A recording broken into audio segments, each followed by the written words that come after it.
big time with the storms growing. I mean, Frankenstorm, superstorms, tornado outbreaks, earthquakes. It's just picking up like no can do. And it's funny. I guess it's funny in a way. A couple of guests who I've had on this show, since the beginning, they've been regular guests.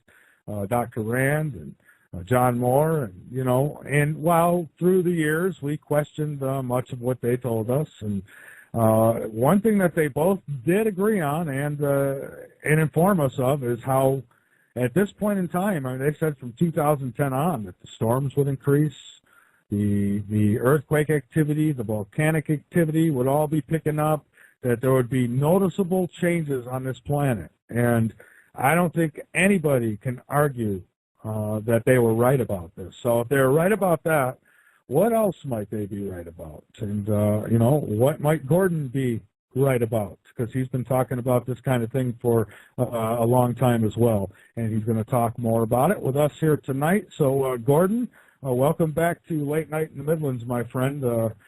Frankenstorm. Yeah, what about pleasure to be here. And I'm still. Last night, I'm on a mountaintop in the middle of the Maine coast, so I'm safe from the water. But I did get hammered between 80 and 100-mile-an-hour gusts all night long. Right now, I have fog so thick you can't see your hand in front of your face, drizzle, and for a moment there, we had some sunlight and clouds, and you could see plainly they were rotating around the eye. I guess in west of Pittsburgh or someplace like that. Mm-hmm. So wow. It's been exciting. So what do you think we're looking at here? Are we looking at I hate to call them natural, but I'll use the word for lack of a better word to come up with. But are we looking at natural Earth changes? Are we going through a climate type change naturally, or is there something assisting this? Well, Planet X is between the Earth and the Sun, and that's causing all of this. But this particular storm was very interesting because I watch the Weather Channel a lot, and I follow the weather because in the winter I plow snow. So I've always been interested in the weather, and I've worked on commercial fishing boats, and you just get used to paying attention to the weather. And I think it was a couple of weeks ago I heard some scientists discussing how come I never had a tropical storm merged with a huge cold front coming from the west, and so then all of a sudden here we have that. So, but clearly, the jet stream was the major factor here, and the jet stream is in a wobble. So you've got the Great Atlantic Rift is a bar of metal going down the middle of the Atlantic Ocean, and Planet X is 30 million miles from the Earth with its north pole pointed at our equator. So as the Earth turns and the Atlantic Rift faces Planet X, which is in line with the Sun, and I sent you some pictures showing it at the 5 o'clock position below the Sun. And those are pictures I took recently. I mean, I just go out in the yard with a green number 12 welding filter or 2 R25 photographic filters that cost me like $3 each at the camera store. And I just shoot pictures of the Sun, and there's this glowing object below the Sun at the 5 o'clock position. So that's how close this thing is. So as the Earth turns and the Atlantic faces the Sun, it's facing Planet X. And Planet X pulls the Atlantic down towards it because it's below the Sun, it's below the ecliptic, just barely. And so it pulls the North Pole down, which the North Pole of the Earth and the North Pole of Planet X normally repel each other. So as soon as the Atlantic turns past facing the Sun, and the Sun sets on the west side of the Atlantic, like where I am in Maine, and it becomes dark, as soon as that happens, then the North Pole stops being pulled down and instead gets pushed away. So you get these giant loops in the Gulf Stream. And it happens the same pattern every day because every day, once a day, the Atlantic faces the Sun. So as that happens, it repeats. And so it forms a stable loop, which varies very little. So that's what happened is this storm got caught in one of these loops in the jet stream caused by Planet X. And the way the loop happens is the air stays in the same place, but all of a sudden the Earth underneath the air rolls. So it's not really that Planet X is affecting the air, it's that it's making the Earth wobble under the air.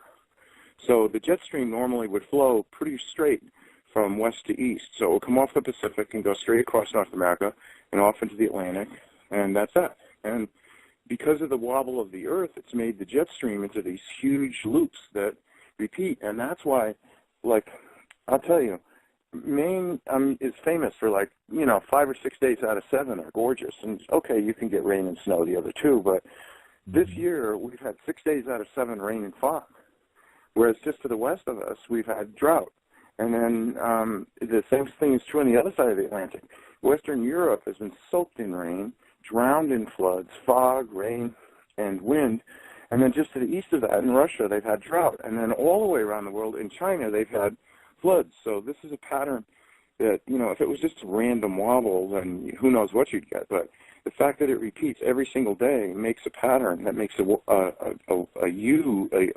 U-shaped loop in the jet stream, and that's what this storm got caught into. So it is, a Frankenstorm, a superstorm, a storm. I mean, where you are, I'm on the northern edge of it right now. I think you're still on the southern edge of it, aren't you, in South Carolina? Yeah, we've only, at least in my area, I'm in Columbia, South Carolina, we've only gotten winds up to 25, 30 mile an hour winds, so we escaped. Yeah. Yeah. So it's not you don't think it's HAARP then moving the jet stream as some have suggested? Oh, no. See, excuse me. No, for all the things that people want HAARP to do, they would have to cover the whole state of Alaska in nuclear reactors. I mean, it's just not possible. They can affect some weather and do different things, but there's no good reason to do this unless, and this seems the most unlikely of all, you're trying to tell everybody, move away from the coast and don't come back, which would make sense if you're a good person. But I doubt that the elite and the powerful have any desire to save anybody. So the idea that they would say, well, this is a warning, you should move away from the coast, this to me is more like a message from God. Gee, maybe the coast isn't a good place for you to be living. Yeah, quite possible. And I've seen the speculation that's been out there about this, and some say, oh, they steered it this way because they want to alter the elections or what have you. And I think that's going a little out of the way to alter an election, that they can take much easier ways to do it, don't you think? Oh, yeah, I'm sure that, they can dig up dirt on candidates. And with the way you can play with Photoshop and audio clips now, I mean, you could make up anything and who could disprove it, Yeah, that's true. That's true. So how frequent do you think these storms are going to become? And you're probably expecting much bigger than what we've even seen now in the future. Well, the thing is I'm expecting, forget the storms, the earthquakes, the volcanoes, and the destruction. But back last, it was almost a year ago, that metal boxes were discovered on the shore of Oregon coast. And this woman in San Diego, Alma Guthrie, who's telepathically in touch with the ETs, said those boxes were put there by ETs to create vibrations to smooth out the quakes until the public was informed. So that was really interesting, and I brought that up with Nancy Leader of Zeta Talk because she had said over and over there are no extraterrestrial devices on Earth. And as soon as I said that, the Zetas broke through in our conversation and used her voice to speak to me directly and said that what that woman, Alma Guthrie, said was true, and that's there are tens of thousands of these devices to ease up on the quakes until the public is informed. So the thing that I've gotten a lot of hell for recently, which isn't my fault at all, which is that I said Obama was going to announce pole shift before the elections. And, of course, most people say, well, I'll eat my hat if the president announces that. But I've got several reasons for saying that. First of all, the Zetas said that there's a 93% chance that he's going to do that. And that doesn't mean he is going to do it, but it means there's a very good chance that he's going to do it. But for me, personally, he can't not announce it, because if I'm going out the door every day, every clear day, which isn't very, very often, but every clear day with a simple little digital camera and a green number 12 welding filter or 2 R25 camera filters, lens filters, red lens filters, and taking pictures of Planet X at the 5 o'clock position beneath the sun, if I'm doing that, and I'm not doing anything that a single one of your listeners couldn't do. And the thing is hundreds, if not thousands of people around the world are doing the same thing. So it's reached a point where if anyone can go take a picture of it, and the prophecy is that when it gets close enough to appear the same size as the full moon, and it separates from the sun so that everyone looks up and sees it clearly in the sky and goes, oh my God, what's that? At that point, you're about 49 days from pole shift. So if it's only 30 million miles from Earth now, and it's almost stopped, there's no danger that it's going to collide with the Earth. But as it gets closer and closer, it's going to be more and more obvious. So if you've been lying for 60 years, you, the government, known this was going to happen, and you did not say one word, and then all of a sudden the public wakes up and sees this, I mean, isn't the normal reaction going to be, how in the hell could something that big come into our solar system and you wouldn't know about it? So therefore, that means that you've been lying to us all this time, which means, personally, I'm not going to believe another word you say. So if the government's to retain any credibility at all, because this is an inevitable thing, this isn't something you can debate, like theoretically Planet X is going to come into the solar system and theoretically someday somebody's going to be able to take a picture of it. It's been here since it came around behind the sun in 2003. NASA was taking pictures of it. So now regular people on Earth are taking pictures of it. So to say it isn't here, that argument's absolutely worthless. And then to say that it isn't going to do something is just not logical. I mean, the logic of it is things have never been stranger. You know, in our lifetimes, they've never been stranger in 3,657 years. So that's how often it comes back. So you could say that that's natural because there isn't anything you can do about it. You know, it comes back and it either causes a greater or lesser pole shift. The last pole shift, the pole moved from Greenland to the Arctic. And this one, it's going to move from the Arctic to Recife, Brazil, which is 92 degrees, which is pretty big. This is not a magnetic shift. This is an actual geographic pole shift because the core of the Earth, nothing changes that. And the North Pole of the Earth always points up because the North Pole of all the other planets in the solar system always points up. So what's going to happen is granite floats on magma. So this planet's going to come close enough to grab the crust magnetically by grabbing the Great Atlantic Rift. And it's going to stop the crust from turning with the core. So you're going to get to what's called the prophecy of the 3 days of darkness. So when you get to 3 days of darkness, the crust is not going to be turning at all. And the water is going to start sloshing because people don't realize that as the Earth turns, all the water accumulates around the equator. So if you take a sailboat from the Arctic to the equator, you're thinking, well, that's the water level. It looks even to me, you know, but really, because the Earth spins 1,000 miles an hour at the equator, it's accumulating at the equator. So if Planet X grabs the crust, because the crust has a huge iron bar on it called the Great Atlantic Rift, if it grabs the crust and the crust stops turning, first of all, the noise of separating from the crust is going to be unbelievable. And the earthquakes are going to be in the 9 and the 10 range, and they're probably even going to be in a range that there isn't actually any good measurement. It's just going to be so big. And then the Earth is going to be still, and all the water is going to go from the equators back to the poles.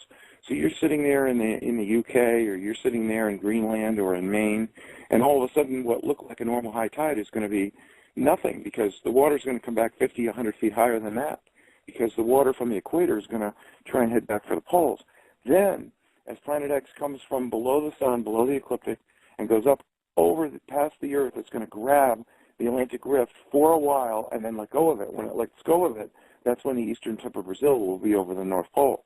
And then all the water is going to go, first I said it's going to go from the equator to the old poles. Then it's going to go from the old poles to the new equator, and the new equator is going to go from Alaska through Hawaii to Antarctica. So that's what's going to cause the 600-foot tidal wave. So getting a 4-foot or a 5-foot or a 6-foot, an 11-foot, a 14-foot tidal surge in New York is nothing. Imagine when you get a 600-foot tidal surge. I mean, wow. You're going to need to be 100, 200. Brings me back to the Art Bell movie.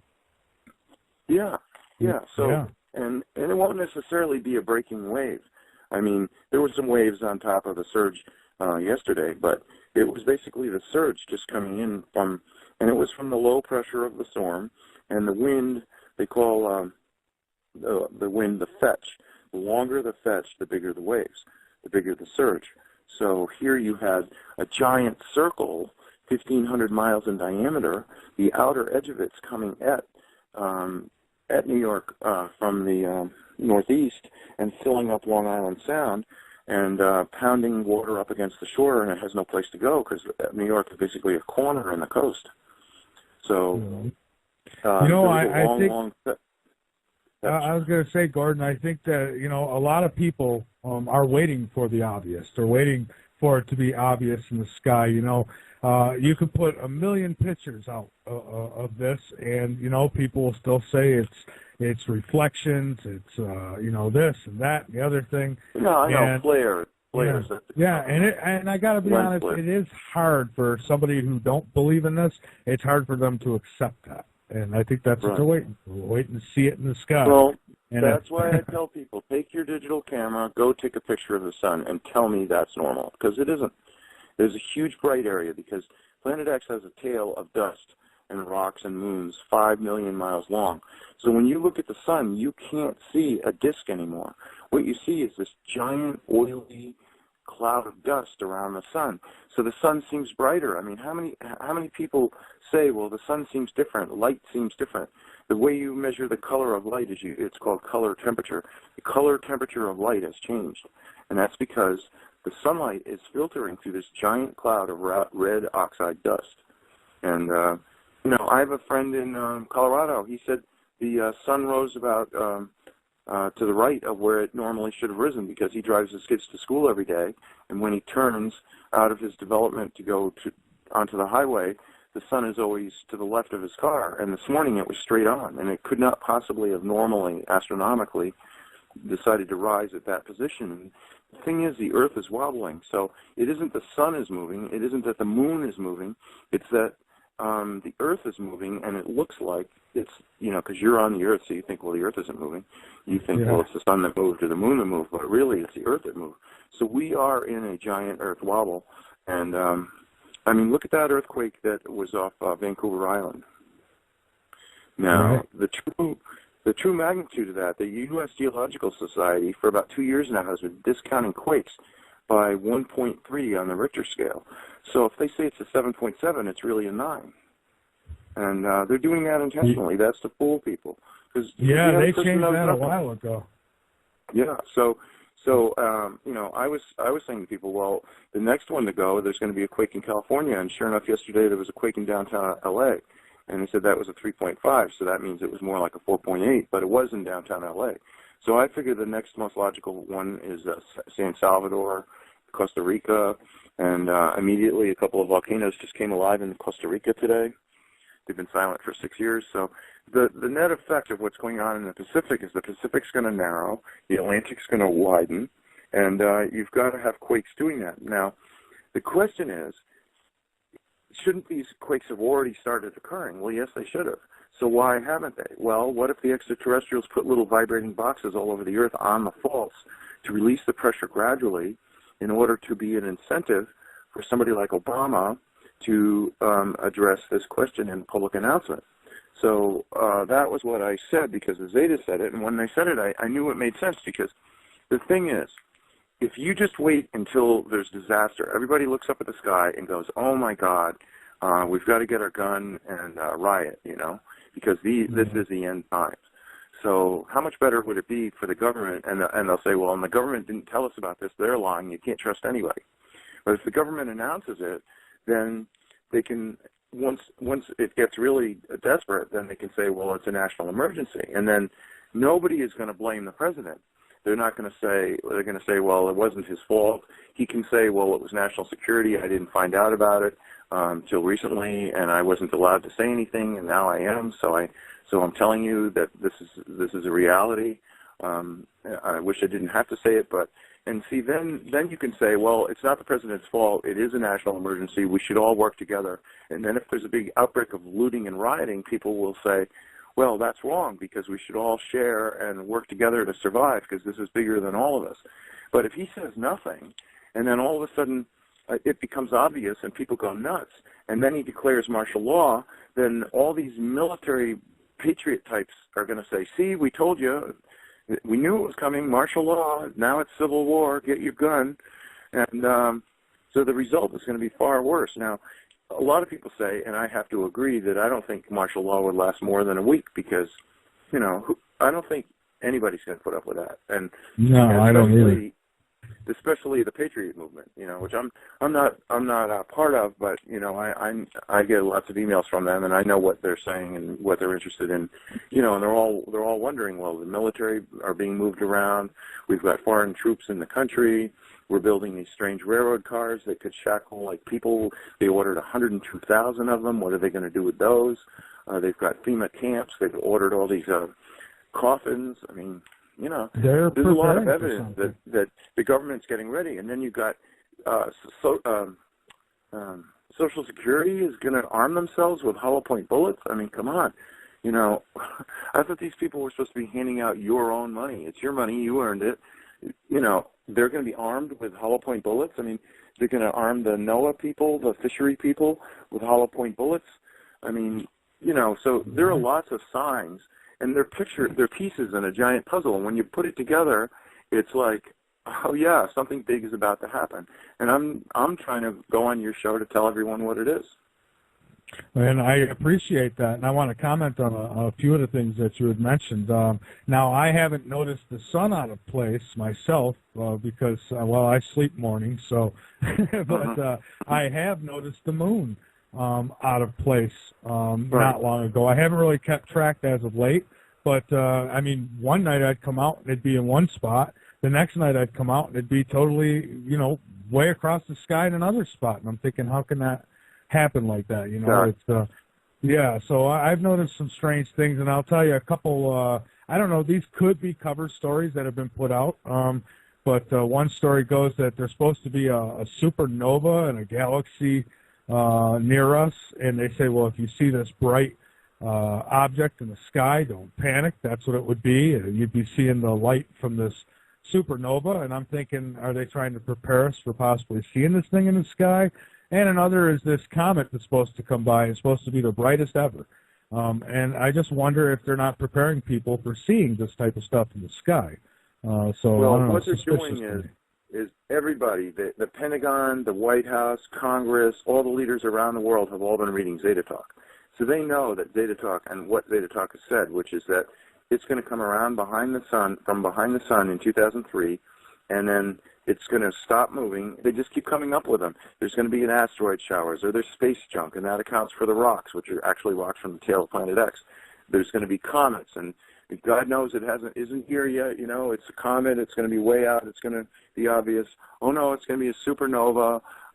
You'll notice it. Anything but go to Zeta Talk and learn that it's a human-inhabited, selfish planet, 29,000 miles in diameter. That's atmospheric, volcanic, and oceanic, and it's already here. And it comes every... Gordon. Let's take our break here. We're on James Gianotto, and he's telling us that Planet X is real. It is out there. It is causing a lot of the problems that we're undergoing here on the planet as far as earthquakes and storm pickup and volcanic activity. And I'll say it again. I've said it a million times. I remember reading a story back in '83. It was handed out by my science teacher in high school at John Marshall High School in Rochester, New York, and they handed it out. And I remember reading it, and it talked about Planet X. NASA said that they had discovered Planet X, but they made it seem like it was a planet that had life. And I don't remember the story. I was a kid. But I don't remember it word for word, but I do remember being excited about it. And then I never heard about it again, up until, I don't know, probably the mid-'90s. I started hearing about it through sources like Art Bell and such. But I don't know, myself, I believe that Planet X is out there. I'm like a lot of people. I've always wanted to see it with my own eye. I'd really rather not see it, but I'd like to see it. And I've seen some pretty convincing photos and videos. The problem is it's hard to determine who's trying to just get hits to their website and who is legitimate. And I believe Gordon. He's a guy who's been looking into this for some time. He doesn't put up, I don't believe he has his own website, and he's not selling anything. So what's there not to believe in the information he gives? And he does, I think Autumn's getting the pictures up on latenightinthe Midlands.com as we speak. pictures that Gordon had sent to me. I remember once going out there with a camera and taking pictures, and I thought that I had it. I said, hey, that's Planet X, and it turned out to be my shutter. But I haven't took the method that he's talking about, and we'll learn more about that, how we can all go out there and get pictures. So, I'm not telling everybody run for the hills. I'm telling you, here's the information. You could choose to believe it or not believe it. That's up to you, but I do suggest that everybody at least research this, because there is a ton of evidence pointing towards exactly what he's talking about being true. So before you just go dismiss it, I would suggest a little research. Absolutely. Gordon, we're back, my friend. And so, yeah, I'd like to know more about Zeta Talk for those who might be thinking, what are they talking about? Maybe you can explain a little bit what that is and angles and lines that intersect, and people were looking at that going, there's no way we're going to translate that. And then somebody did. And so there were all these translations, and it was the biggest thing for German, English, and French archaeologists from the year 1800 to like the American Civil War. They would travel to Iraq, find these tablets, and translate them. So Zechariah Sitchin was reading all these tablets, and he spoke a lot of different ancient languages. He spoke all the European languages, and he could understand the different debates and discussions in these books that were 100 years old. And he's reading, and he's going, this is not the correct interpretation, because when they interpreted it in those years, they had no idea of the space program. They knew very little with astronomy. And now, in light of the space program, because he wrote this book in 1974, that's when it got published. He was writing it for at least 5 to 10 years before that. What they're talking about is a planet that comes through the solar system every 3,657 years. It's inhabited by selfish humans who are tall. They have red hair. The statues at Easter Island are them. They have very dour-looking faces, so they're not handsome. And they were coming here to mine gold. That was their project. And the reason why is because, and you could see that if a planet, an inhabited planet, comes through the solar system every 3,657 years, what in the hell does it do for the rest of the time? How do they stay warm? Well, one reason is that it's a big, big planet, 29,000 miles in diameter, and it's volcanic. So it has these gigantic volcanic rifts that are open on the surface, sort of like the pictures of the volcanoes in Hawaii. There's this huge orangey red glow, and it's an oceanic planet, and it's a cloudy planet. So it's very rare for them to actually see the stars. So these volcanic rifts create this glow that lights the clouds up and make it look reddish. So that's one of the reasons why people say this is the destroyer comet, this is the red comet, this is the great comet. It's not a comet at all. It's an inhabited planet. And they come through the solar system, and they came through mining gold. So they came here, and they would land and mine gold, and then one day, after several 100,000 years, and this is all in the Sumerian tablets, after several 100,000 years, they said, geez, what in the hell are we doing? We've got genetics. Let's take some of these apes and breed a bunch of slaves. Let's make them smart enough to be good slaves, but dumb enough not to know that we're not gods. So that's what they did, and there were thousands of Adams and Eves. And Google Earth has revealed so many secrets of the past through these satellite pictures that anyone can look at. They discovered a city near the gold mines, near the gold fields in South Africa, that's 100 miles by 200 miles. It must have had at least 2 million people. They've gone there. They found the stone ruins of these buildings and the whole city. It's gigantic. And nothing impressive. I mean, these are slaves. They weren't building like palaces for these people. These are just like little huts that collapsed. But they dated some of this stuff, and it's 250,000 years ago. And then you look at modern genetic science. And modern genetic science says that all of mankind came from one woman in Africa, possibly 400,000 years ago. So that's what these tablets say. And so Zechariah Sitchin put them into modern language with modern understandings. The Anunnaki, who are the people who live on planet X, and their name for their own planet is Nibiru. So the Anunnaki from Nibiru, they describe the Earth as the 7th planet. Now, why would they do that? Because if you go, we always call ourselves the 3rd planet, meaning we are the 3rd planet from the sun. You've got the sun, you've got Mercury is the 1st planet, then Venus, and then Earth. So we're the 3rd planet. But if you're coming from space, it makes sense that you would describe it going the other way around. So it's little things like that, these tablets, these seals, where they would make something out of hard clay and then they would roll it in wax or roll it in soft clay, and they would copy the seal, this emblem, and it shows the Earth as the seventh planet. So there was that, and then, which you can tell I'm urging you, if you haven't picked up a copy and started reading the 12th planet, maybe it's time to do it. But anyway. Right. Well, let me ask you something before you continue. Now, the planet Nibiru, I want to touch on that really quick.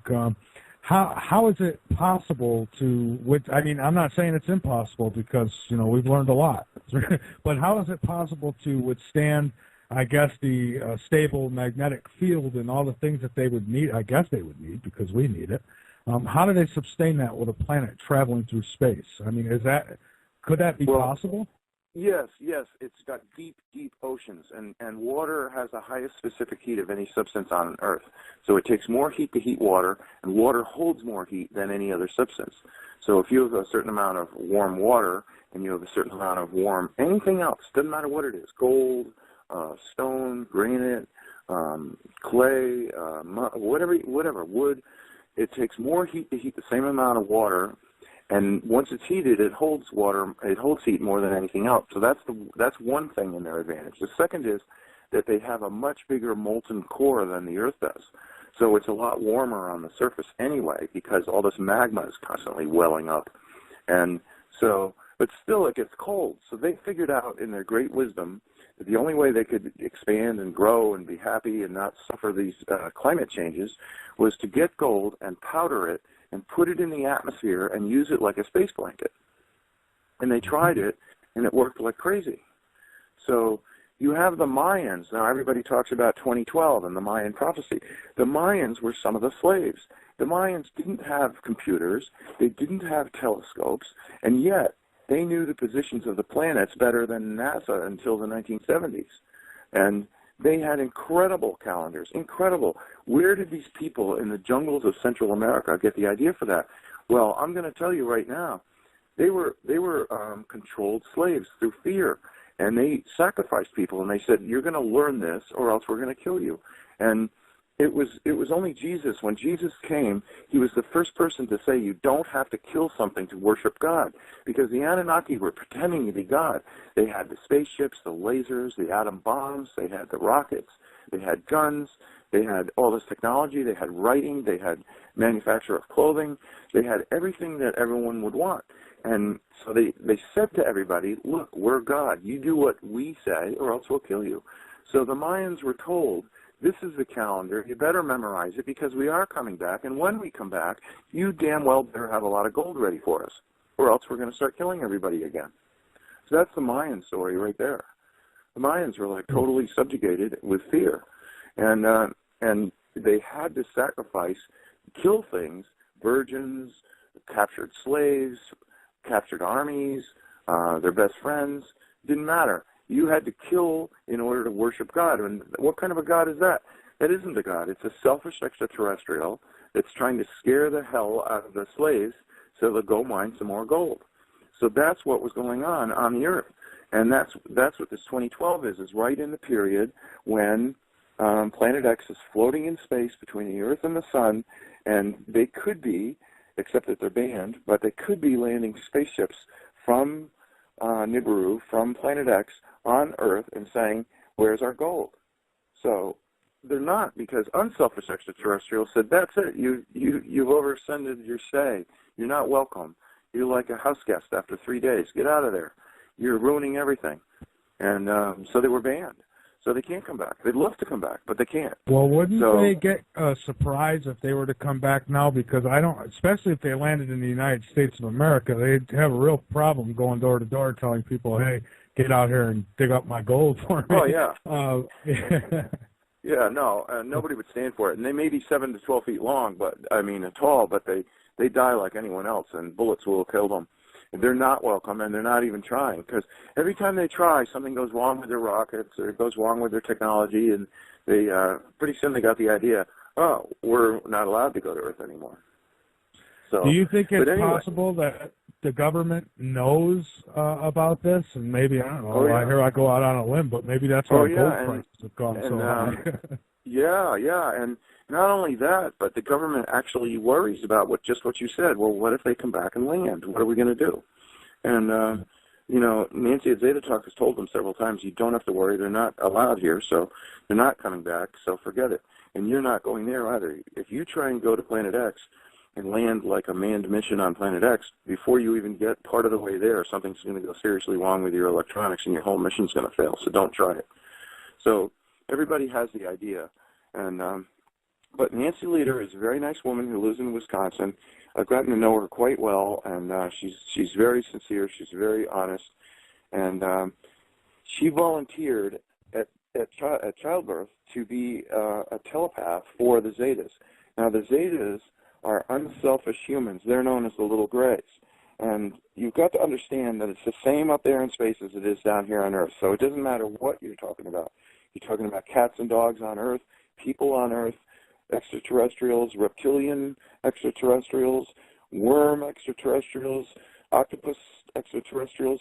There's the good, the bad, and the ugly. So everybody has a group and that's because of the spiritual growth process. You reach a point where you want to orient all your behavior around either unselfishness, which is the best way to go, or selfishness, which about 10% of every population, including extraterrestrials, chooses. So you've got selfish and unselfish everywhere, but the unselfish, thank God, are in the majority, and they're also the most advanced technologically. And they came here and they said, you know, this Earth is a great future place. This is a great incubation for a great blessing to the whole universe, and we're going to protect it against these selfish extraterrestrials. So they're banned from coming here. So yes, there are selfish Zetas, and that's who the government interacted with. When Eisenhower was president, and MJ-12 was first formed, and there was the crash at Roswell, and a secret inner group of the government made contact with extraterrestrials. The government was always selfish, and that's no surprise when I tell you that. And like attracts like. So at that time, selfish ETs were allowed to contact people on Earth. Not the Anunnaki. They're banned forever. They can never, ever come back. Even the selfish ETs don't want the Anunnaki to come back because they're basically a bunch of low-life, crude jerks, and they're only. I think they left some of their kind behind. Yeah, well, that's the thing is, you know, if you come to Earth, if you're an Anunnaki and you come to Earth and you do enough bad karma things, then you have to be born on Earth as an Earth person. So you create these slaves, but then you get involved with them and you do bad things, then your karma is to be reborn on Earth and live through what you did. So, you know, for most souls, that's the only way they can learn something is to experience it themselves. Don't it seem like we're going that same route, though? I mean, because you look at what governments, even around the world, are doing, and they're starting to create things and clone things and mix this breed with that breed and pretty much playing the role of God. It's always a minority, and we're this close, as they say, this close to empire. I mean, if it weren't for pole shift with Planet X, I swear to God, within a few years, they would have cameras everywhere, Big Brother everywhere. You'd all be chipped. You'd be numbered. You wouldn't be able to do anything without permission, and you'd be expendable. To be honest with you, you know, most people would be expendable. So we're very close to that, but we're never going to reach it because there's going to be a worldwide disaster that's going to be the big equalizer, and it's going to set everybody, including the selfish, the powerful, the wealthy, the bankers, the military-industrial complex, the politicians, all of them are going to be right back to equal to where you're at, which is if you don't grow a garden, you aren't going to survive. So it's going to get really basic, and none of the wealth and the power and the position and the arms are going to matter. So there is a lot of really great things to look forward to. One thing to look forward to is the total collapse of all governments, because if you have unselfish people working together for their own survival, you don't really need a government. Governments are so a few people can get control over everyone else and accumulate wealth and go to war with each other and create empires. And it's reached a point where everyone can see that. Nobody's going to put it up with it anymore. You can't just come in and say, well, I'm in charge. And people are going to laugh at you like, who needs you? You know, so. Yeah, I wish they'd do that, though, because, yeah, you they know, don't right do it now, yet. No. yeah, we've got police who are tasing children in playgrounds. I mean, it's gotten that bad. It's just crazy. Yeah, well, see, we've got all this technology, and the selfish are always looking out for people with no hearts, no empathy, And that's the kind of person that you need to get control of the whole planet. Is you need people that will do things like that, tase children, shoot young mothers. I mean, it really, they don't have a line. They don't, and it isn't, as a soul, they do have empathy, but they blocked it. So the government is always looking for people that would, and a couple of years ago, all these police chiefs across the country resigned, and that's because they had all these secret meetings, and they said, look, there's going to be riots in the streets, and you're going to have to shoot your own neighbors. And people with hearts said, well, I won't do it, and they resigned. So they got people in there who will do it. So, what else I think, too, is, they've got our troops spread out thin here and there and everywhere around the world, and I'm thinking, so then what they would probably do is bring foreign troops in to keep order, as they say, and, of course, the foreign troops would have no problem shooting us because they don't live here. It's a whole other ball game. I understand the United States has made some kind of pact with Canada now that if anything gets blown out of proportion, that their troops would come here or our troops would go there to help them, or vice versa. Oh yeah, and that's what they seek to do. And you see, after the government's collapse, there's still going to be a carry-on government in Denver, and it's going to control most of Colorado in the corridor from Colorado Springs, where the Air Force Academy is, going south all the way to Boulder. And they're accumulating supplies and men, and what they're doing is they're choosing, as these troops come back, they're choosing troops that don't have families, aren't married, don't have kids, don't seem to have any emotional affect. They don't relate to people. Those are the people that they're selecting to these elite little teams that they hope will ensure martial law for the military leaders after pole shift. And they don't realize, the beauty of selfish people is they can't even trust each other. They turn on each other, and so you're the little dictator, and you've got a private army, and then everybody's sitting there thinking, well, why do we need him? And they shoot the leader, and then they take over, and then they argue between themselves and shoot each other, and pretty soon there's nobody left.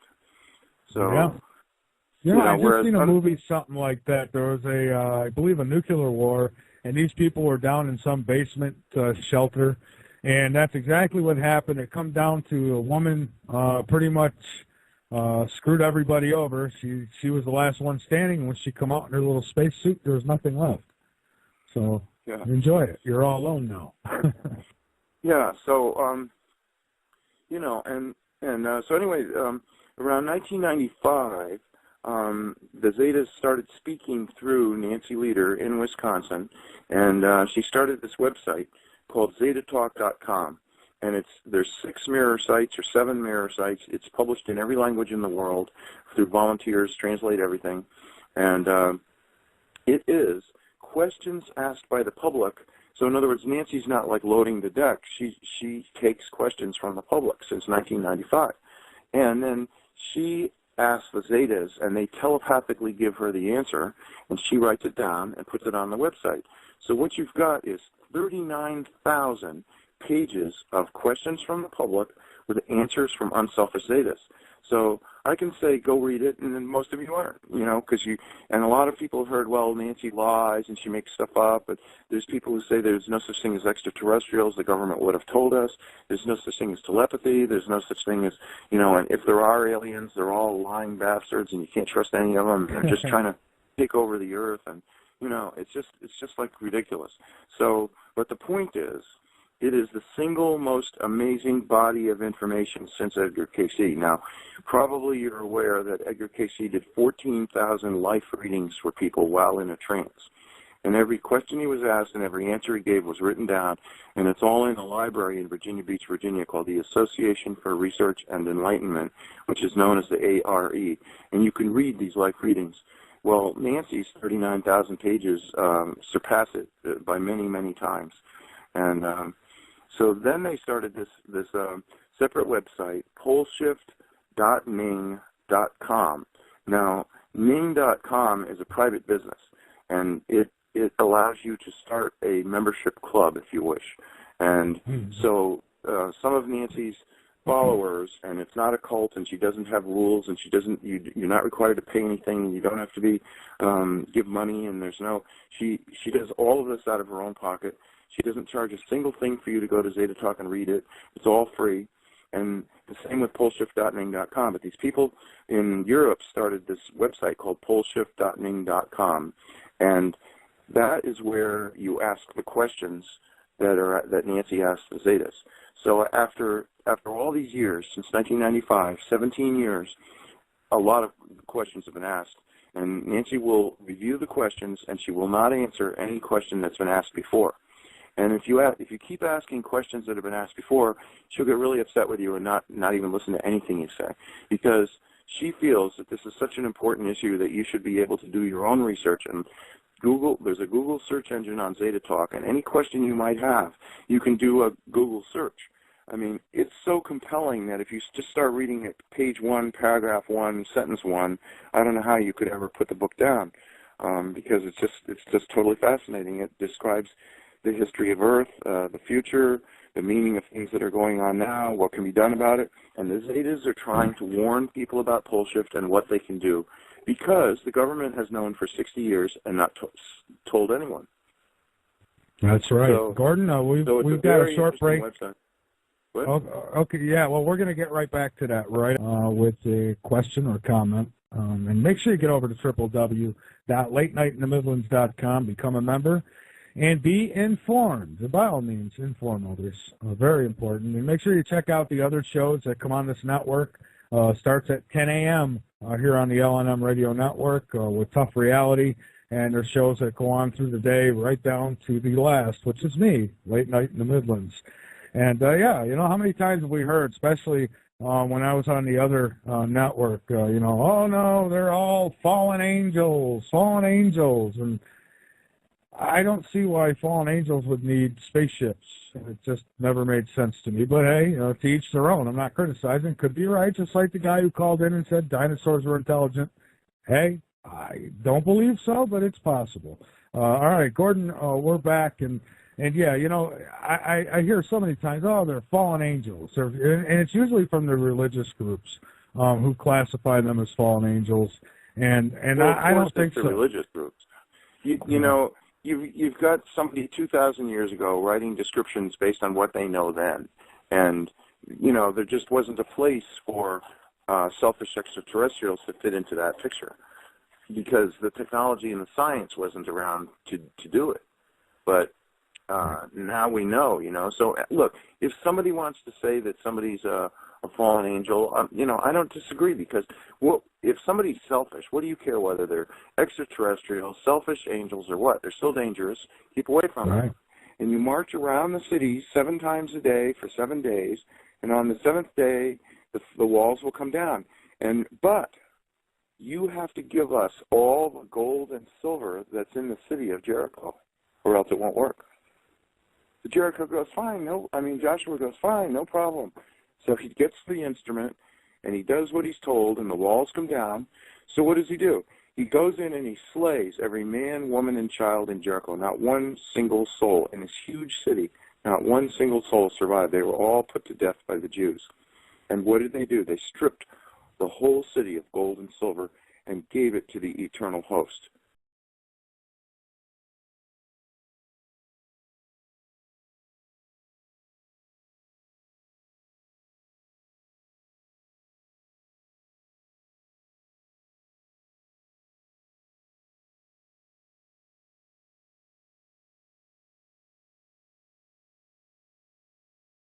Big time with the storms growing. I mean, Frankenstorm, superstorms, you know, tornado outbreaks, earthquakes. It's just, you know, picking up like no can do. And, you know, it's funny. I guess it's funny in a way. A couple of guests who I've had on this show, you know, since the beginning, they've been regular guests, Dr. Rand and John Moore, and, you know, and while through the years we questioned much of what they told us. And one thing that they both did agree on and inform us of is how, at this point in time, I mean, they said from 2010 on that the storms would increase, the earthquake activity, the volcanic activity would all be picking up, that there would be noticeable changes on this planet. And I don't think anybody can argue that they were right about this. So if they're right about that, what else might they be right about? And, you know, what might Gordon be right about, because he's been talking about this kind of thing for a long time as well, and he's going to talk more about it with us here tonight. So, Gordon, welcome back to Late Night in the Midlands, my friend. Frankenstorm. Yeah, What it's a about pleasure to be here. And you know, I'm still. Last night, I'm on a mountaintop in the middle of the Maine coast, so I'm safe from the water. But I did get hammered between 80 and 100-mile-an-hour gusts all night long. Right now, I have fog so thick you can't see your hand in front of your face, drizzle, and for a moment there, we had some sunlight and clouds, and you could see plainly they were rotating around the eye. I guess in west of Pittsburgh or someplace like that. Mm-hmm. So wow. It's been exciting. So what do you think we're looking at here? Are we looking at I hate to call them natural, but I'll use the word for lack of a better word to come up with. But are we looking at natural Earth changes? Are we going through a climate type change naturally, or is there something assisting this? Well, Planet X is between the Earth and the Sun, and that's causing all of this. But this particular storm was very interesting because I watch the Weather Channel a lot, and I follow the weather because in the winter I plow snow. So I've always been interested in the weather, and I've worked on commercial fishing boats, and you just get used to paying attention to the weather. And I think it was a couple of weeks ago I heard some scientists discussing how come I never had a tropical storm merged with a huge cold front coming from the west. And so then all of a sudden here we have that. So, but clearly the jet stream was the major factor here, and the jet stream is in a wobble. So you've got the Great Atlantic Rift is a bar of metal going down the middle of the Atlantic Ocean, and Planet X is 30 million miles from the Earth with its north pole pointed at our equator. So as the Earth turns and the Atlantic Rift faces Planet X, which is in line with the sun, and I sent you some pictures showing it at the 5 o'clock position below the sun. And those are pictures I took recently. I mean, I just go out in the yard with a green number 12 welding filter or two R25 photographic filters that cost me like $3 each at the camera store. And I just shoot pictures of the sun, and there's this glowing object below the sun at the 5 o'clock position. So that's how close this thing is. So as the Earth turns and the Atlantic faces the sun, it's facing Planet X. And Planet X pulls the Atlantic down towards it because it's below the sun, it's below the ecliptic, just barely. And so it pulls the North Pole down, which the North Pole of the Earth and the North Pole of Planet X normally repel each other. So as soon as the Atlantic turns past facing the sun, and the sun sets on the west side of the Atlantic, like where I am in Maine, and it becomes dark, as soon as that happens, then the North Pole stops being pulled down and instead gets pushed away. So you get these giant loops in the Gulf Stream. And it happens the same pattern every day because every day, once a day, the Atlantic faces the sun. So as that happens, it repeats.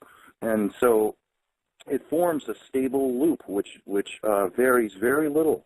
So that's what happened is this storm got caught in one of these loops in the jet stream caused by Planet X. And the way the loop happens is the air stays in the same place, but all of a sudden the Earth underneath the air rolls.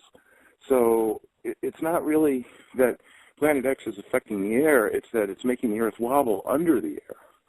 So the jet stream normally would flow pretty straight from west to east. So it will come off the Pacific and go straight across North America and off into the Atlantic, and that's it.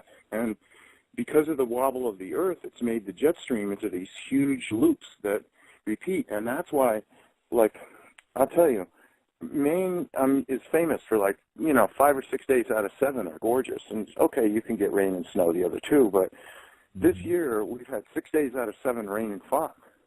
Whereas just to the west of us, we've had drought. And then the same thing is true on the other side of the Atlantic. Western Europe has been soaked in rain, drowned in floods, fog, rain, and wind. And then just to the east of that, in Russia, they've had drought. And then all the way around the world, in China, they've had floods. So this is a pattern that, if it was just a random wobble, then who knows what you'd get. But the fact that it repeats every single day makes a pattern that makes a U-shaped loop in the jet stream. And that's what this storm got caught into. So it is, a Frankenstorm, a superstorm, a storm. I mean, where you are, I'm on the northern edge of it right now. I think you're still on the southern edge of it, aren't you, in South Carolina? Yeah, we've only, at least in my area, I'm in Columbia, South Carolina, we've only gotten winds of the 25, 30 mile an hour winds, so we escaped. Yeah. Yeah. Yeah. Yeah. So it's not and you don't think it's HARP then moving the jet stream as some have suggested? oh no. See, excuse me. No, for all the things that people want HARP to do, they would have to cover the whole state of Alaska in nuclear reactors. I mean, it's just not possible. They can affect some weather and do different things, but there's no good reason to do this unless, and this seems the most unlikely of all, you're trying to tell everybody, move away from the coast and don't come back, which would make sense if you're a good person. But I doubt that the elite and the powerful have any desire to save anybody. So the idea that they would say, well, this is a warning, you should move away from the coast, this to me is more like a message from God. Gee, maybe the coast isn't a good place for you to be living. Yeah, quite possible. And I've seen the speculation that's been